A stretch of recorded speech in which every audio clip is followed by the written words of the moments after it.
Malá rekapitulácia, čo som dneska nabrúsil. Niečo som brúsil len po 400 zrní, to zloviaci sa neoplatilo. Napríklad tieto 3 nože, to sú také odpadky. To je také ADS-ko, kde som vytváral novú špičku, keďže bola zlomená. A tieto celku prekvapili, úplne fajn sú. Myslím si, že neboli drahé, ale za tú cenu asi celku fajn sa brúsili aj u žiavcov. To je úplne prekvapené na to, jak to vyzerá šuvixovo, tak nož je pekne tvrdý.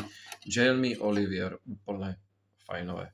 Vyskúšame si nejakú aj tú ostrosť na nožíkoch, na koži. A toto je fakt zaujímavé prerezať, vtedy je ten nož ostrý.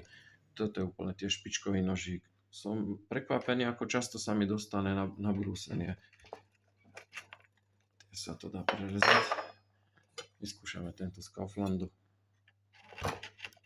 Aj s tým sa dá. Potreboval by som 2 ruky, aby som z toho opačného točil tú kožu. A toto je tiež odpadok, ktorý nebudem skúšať.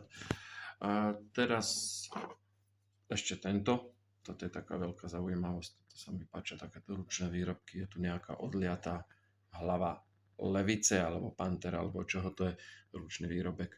Má pomerne tupý výbrus, ako je tam tupý uhol, ale tiež dostal nejakú tú zaujímavú ostrosť. Prerežie to. A ešte vyskúšame nejaký z tohto. Ten sa mi zle drží. A ešte tento veľký.